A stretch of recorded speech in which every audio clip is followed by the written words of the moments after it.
Hello and welcome to the dungeon. I'm your host Rob. In today's video I wanted to get back to covering some of the subclasses from Tasha's that I never actually finished. So where better to start than with the Warlock. Now basically reverse order almost. Well, not really. We're starting with my favorite class is what we're doing actually. So we did Paladins, we did a few of the others. Warlock it is though. And I think Warlock is very interesting in Tasha's because we didn't just get some new subclasses or a few new options. We actually got a bunch of new spells added to the Warlock spell list. We got a new pact with the Pact of the Talisman, and we got a couple new patrons as well.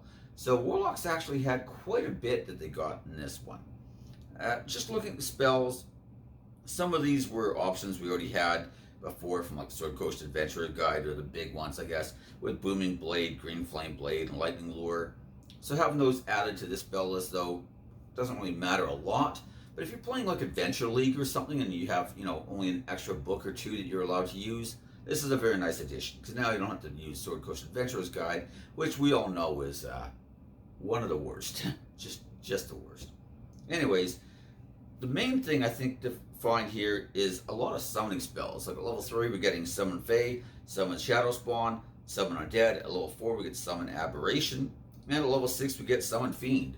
That's a lot of added summoning spells, so that's quite nice. There's also a few other standouts, like Spirit Shroud's nice if you want to play a Pact of the Blade Warlock and you saw yourself hitting guys with a weapon quite a bit. Very nice. But all of them are pretty good.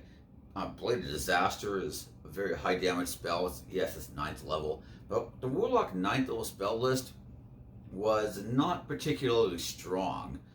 Foresight was usually just the only really standout choice on the list, but now at least there's a couple other options as well.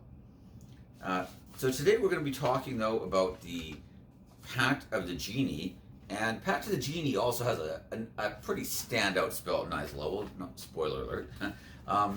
So one thing I like about the Genie though is I like the fact that it's very customizable compared to some of the others, and Warlock is already a very customizable class. Once you start adding in all your invocations and things like that, allowing you to really pick and choose and, make the kind of character you want to play. Between your patron, your pact of like the tome or the blade or the chain or whatever, and then the invocations added on top of that, you have a lot of choices and a lot of variety and ways to build your character. And then the Pact of the Genie has even more, because depending on whether or not you want to serve Dao, a Genie, and a Free or a Merid, each one of those has corresponding abilities. They all have their own like separate little spells on the spell list. Not a lot of differences, but one spell per level generally, and that gives you more nice variety. Like some of the higher levels you get resistances, and like one of them is resistant to bludgeoning damage. That's not a very common resistance that a player can get. So I think there's some really interesting options on this list that are probably worth looking at. So anyways, like I said, when you first make your character, you're going to choose your type of Genie. The Dao are associated with the element of Earth, the Genie are with Air, the Free are with Fire, and the Marids are with Water. You're going to expand the spell list, we'll talk about that in a moment here, and of course you're going to get your Genie's Vessel. Your Genie's Vessel is a gift your patron gives you, a magical vessel granting you a measure of the Genie's power. The vessel is a tiny object, and you can use it as a spell casting focus for your Warlock spells. You decide what the object is, or you can determine randomly on a table, and they have a table that mostly just gives you different types of lamps and lanterns and whatnot. While you're touching the vessel, you can also use it in the following ways. There's an ability called Bottled Respite. As an action, you could magically vanish and entering your vessel, which remains in the space you left. The interior of the vessel is extra dimensional space in the shape of a 20-foot radius cylinder, 20 feet high, and resembles your vessel. The interior is appointed with cushions and low tables and is a comfortable temperature. While inside, you can hear the area around your vessel as if you were in its space. You can remain inside your vessel up to a number of hours equal to twice your proficiency bonus. You exit the vessel early if you use a bonus action to leave, if you die, or if the vessel is destroyed. When you exit the vessel, you appear in an unoccupied space closest to it. Any objects left in the vessel remain there until carried out, and if the vessel is destroyed, every object stored there harmlessly appears in the unoccupied spaces closest to the vessel's former space. Once you enter the vessel, you can't enter it again until you finish a long rest. This ability at this point isn't super powerful, although I do think there's some clever uses for it. You could maybe like smuggle your character into a space where maybe they weren't supposed to be in order to maybe free a teammate or something like that. I think there's some potential there. You could also just use it to escape something that's like really dumb and can't figure out what your vessel is. But your vessel is not particularly durable. However, this ability gets a lot better when we level up, and we'll get to that in a moment. So the other ability is Genie's Wrath. Once during each of your turns when you hit with an attack roll, you can deal extra damage to the target equal to your proficiency bonus. This type of damage is determined by your patron: bludgeoning for Tao, thunder for Genie, fire for Free, and cold for Merit. The vessel's armor class equals your spell save DC, its hit points equal your warlock level plus your proficiency bonus, and it's immune to poison and psychic damage. If the vessel is destroyed or if you lose it, you can perform a 1-hour ceremony to receive a replacement from your patron. The ceremony can be performed during a short or long rest, and the previous vessel is destroyed if it still exists. The vessel vanishes in a flare of elemental power when you die. So, not bad. Even if it does get destroyed, you can replace it. Like I said, there are some nice uses for it. The Genie's Wrath ability, I don't think it's phenomenal, but it is free damage, and it just says when you hit with an attack roll. So that could be an Eldritch Blast, that could be a sword hit if you decided to go Pact of the Blade or something. So it's not limited to just one type or another. The fact that the damage depends on your type of patron, let's just call it, is, I think, pretty cool. So you can pick something that's not very commonly resisted. Afridi's probably your worst choice in that case, because fire is like the most common resist type in the game. But the point is, you've got a bunch of different ones, and Afridi's not a bad choice either, because you could get resistance to fire damage later on. So, that's also good, since it is the most common damage type in the game. Either way, I think there's some interesting options there. It's only once per turn, and it's only on your turn. So if you had like an opportunity attack from something like, say, Sentinel or whatever, or Polearm Mastery, as would be another example potentially, you can't do the damage on that hit because it's only on your turn. But like I said, it's still not a bad ability. It's just more damage. It scales a little bit. But an extra 3, 4, 5 damage per turn, it does add up. So I'm not saying it's a great ability, but I don't think it's awful either.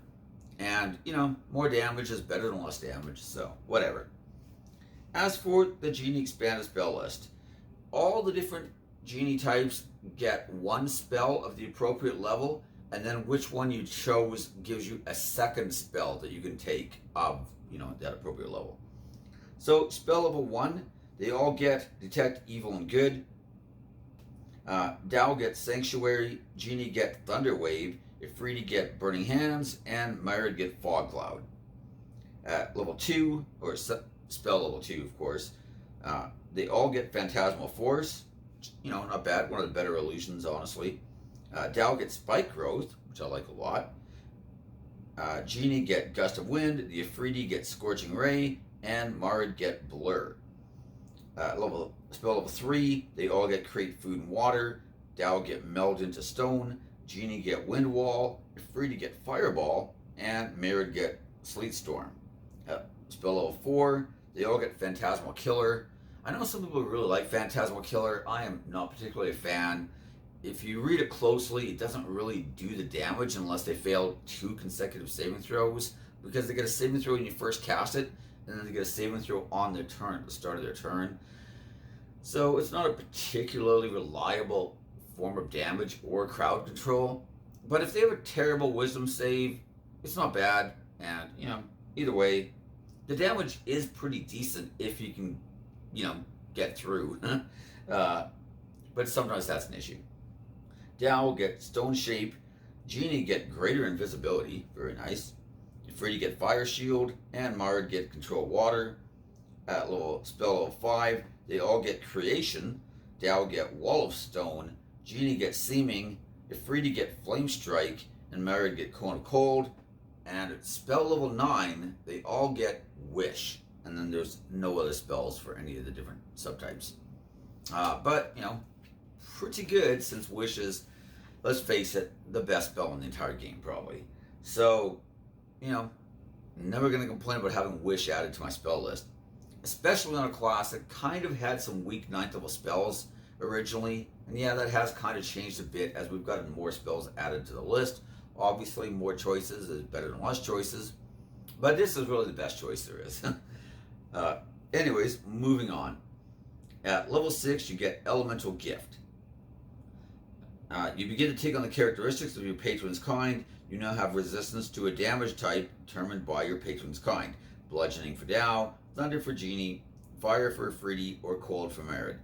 In addition, as a bonus action, you can give yourself a flying speed of 30 feet that lasts for 10 minutes, during which you can hover.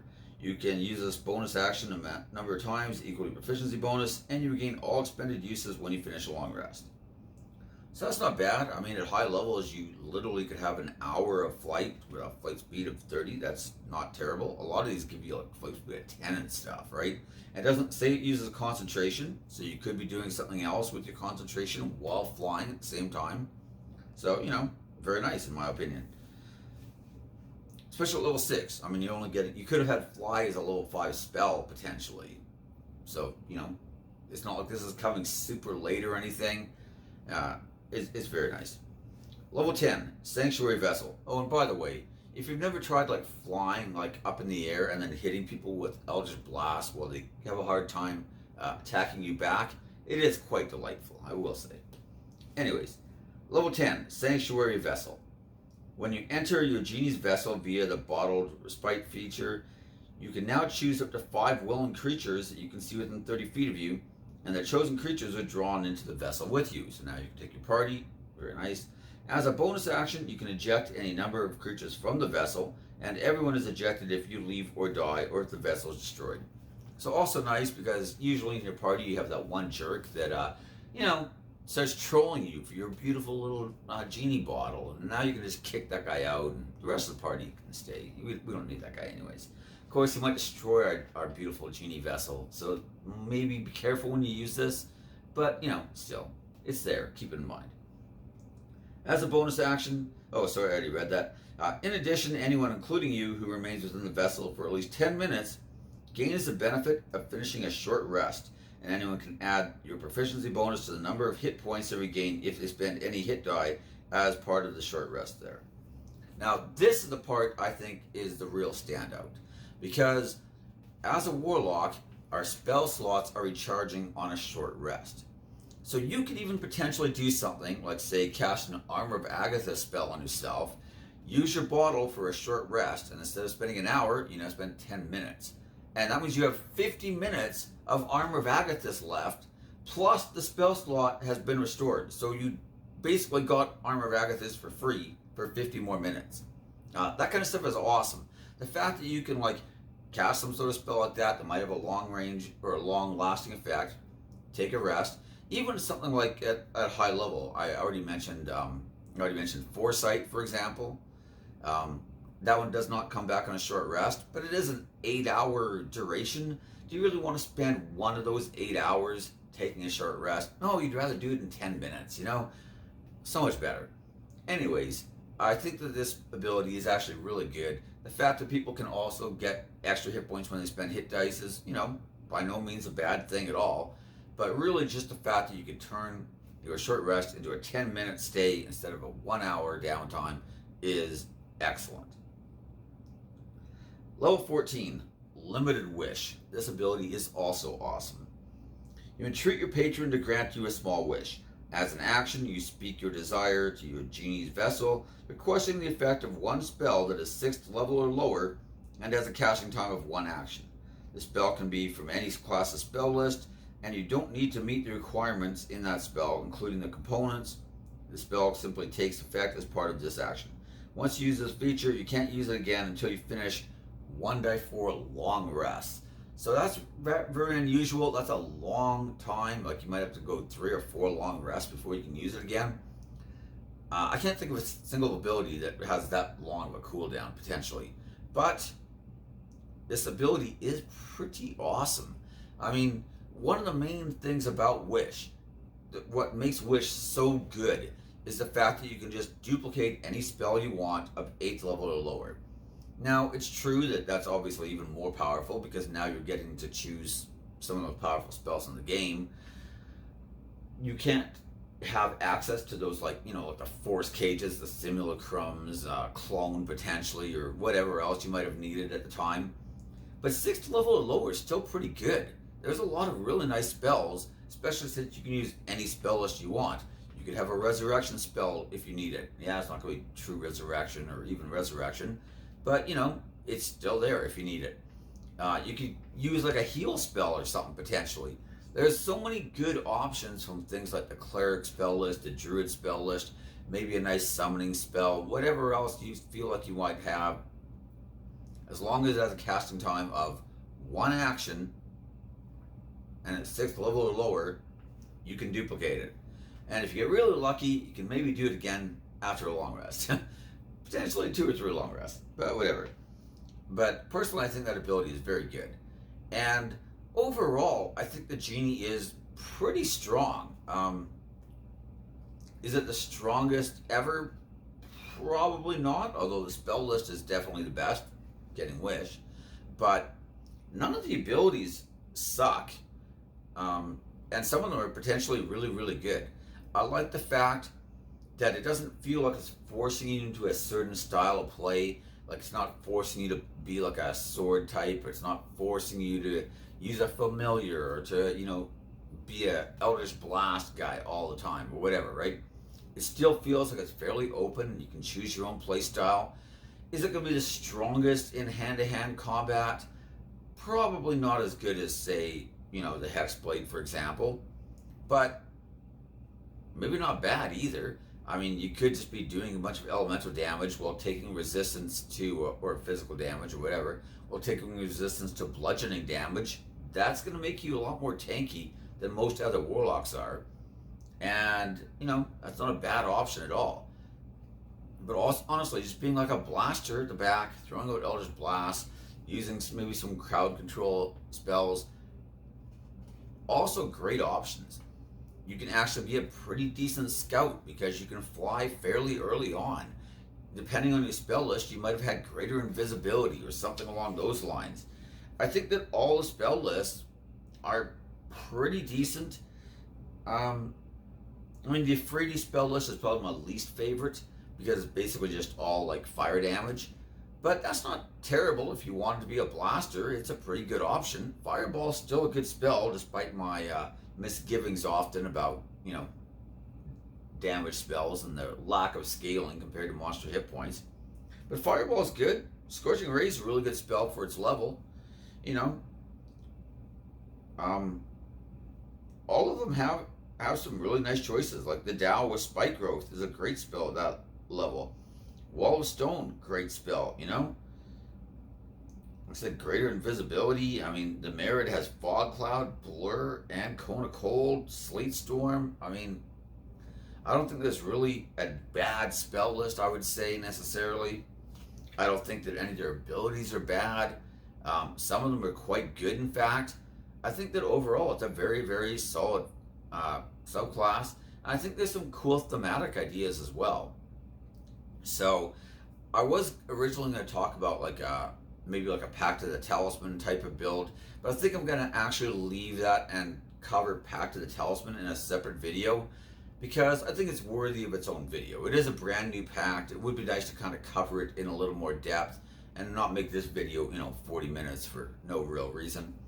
So those are my thoughts on the Genie. I think that it's a very strong choice. I like it. I think it's very thematic. I think that it would be cool to play a character of this type. So, Warlocks are probably my favorite class in the game, honestly. I just think that they in general lead to some really nice role play.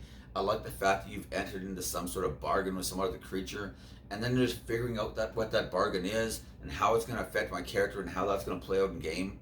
Just makes for a lot of fun role play choices. So, combined that with the fact that it's a very customizable and flexible class, and then you have, your Pact plus your Patron, it's just really, really nice. It also multi-classes very well. I just love Warlocks. They're like my favorite class in the game. But anyways, enough about that. Thank you for watching the video. Feel free to comment, subscribe, like, ring the bell for notifications, all that stuff. But like I always say, the most important part is leave me your comments in the comment section. I'd love to hear if anybody's actually played a Genie Warlock or is planning on it. Like I said, I think they seem really, really cool. So my next video, we're going to be covering the Fathomless Warlock, which I think also has some very strong options here and there. I think I like the Genie more, but I'm not trying to say the Fathomless is bad by any means. So we're going to get that into the next video, or in, whatever. Maybe it won't be the next, maybe we'll do White Spire stuff, whatever. The next main class video, you know what I'm saying. Anyways, that's everything I have. Thank you for watching, and I'll see you next time.